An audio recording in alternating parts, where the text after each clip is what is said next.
Hello, my name is Brian Morgan. I'm a senior associate and structural engineer at Magnus & Clemensic Associates, Seattle, Washington, United States. I'm a structural engineer for the Capitol Commons projects, Green Hills projects, and Circular Verde projects. The Philippines in general is a high seismic region. It's part of the Ring of Fire.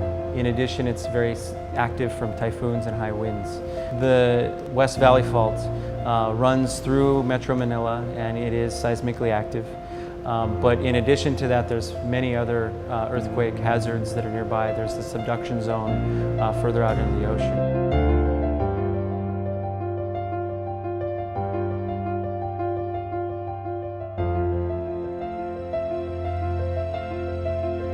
The goal of any design, high-rise or otherwise, is to provide a safe, habitable building that can resist these natural forces upon a structure. So we have engaged some of the world's best consultants to help us determine the seismic hazard at all of these sites. When we design for a building that's close to a fault, we're actually not designing just for a particular earthquake that might occur on that particular fault. We're also including faults that are 200 kilometers away that might be able to produce a larger earthquake, for example. So all of these faults go into very advanced computer modeling and prediction and develop a seismic hazard specific for that site.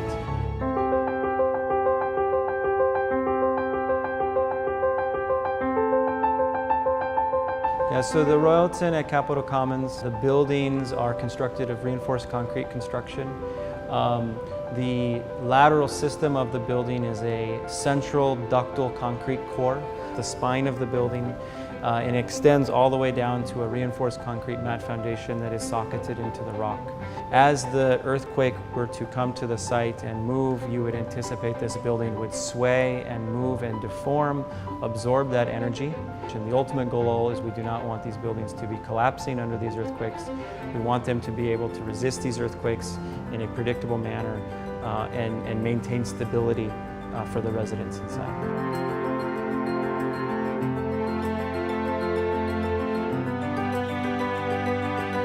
So the Imperium is very similar. Again, it's concrete construction.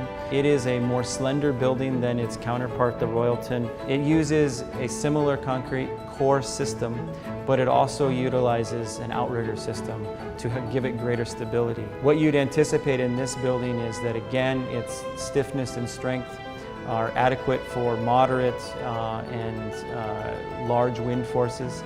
Under a very large earthquake, you would anticipate that the building would react and rock and absorb that energy through yielding of the buckling restraint braces. So these elements are meant to yield and meant to absorb the energy of the earthquake and limit the damage under a large earthquake.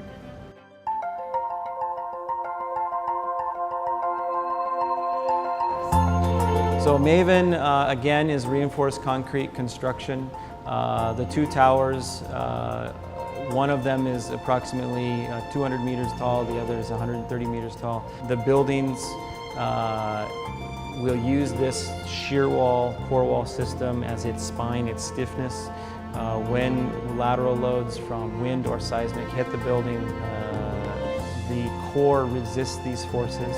It has adequate strength, it has adequate stiffness, it has adequate ductility, so that when a very large earthquake event were to occur, the building moves and rocks and absorbs that energy dissipation, and then absorbs that energy and dissipates it.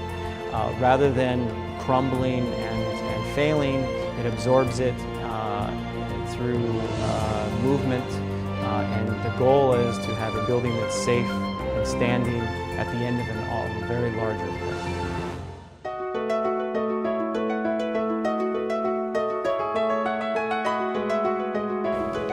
So the Viridian at Green Hills is a tall high-rise building. It's constructed of reinforced concrete construction. The lateral force-resisting system is a central concrete core that houses the central services of the building, the elevators and the stairs. It's the spine of the building. It's founded upon a reinforced concrete mat foundation into the rock, a very stable system to take the forces down into the soil. In addition, The building utilizes an outrigger system with buckling restraint braces. The intent of that is to provide greater stiffness and stability of the building, a greater stance. And the detailing of that is such that under wind and moderate seismic, the building is intended not to yield. It's intended to have adequate strength and stiffness to resist those forces. But under a very large earthquake, what you would anticipate is that these buckling restraint braces are intended to yield. Their goal is to yield. Their goal is to absorb the energy that would be imparted upon it, such that under a very large seismic event, the building is able to move and react and absorb the energy such that you have a safe a building that's habitable and can withstand aftershocks and is not collapsed.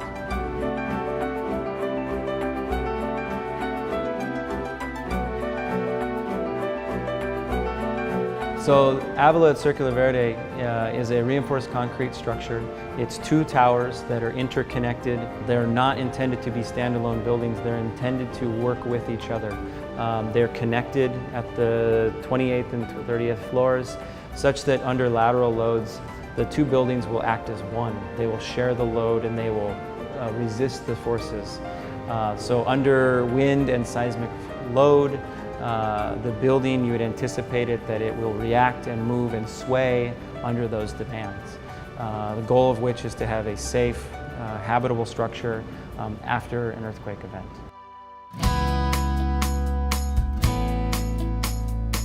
Given the very high seismicity of Philippines and the very high wind demands that come from typhoons, it was important for us to engage other experts in these fields.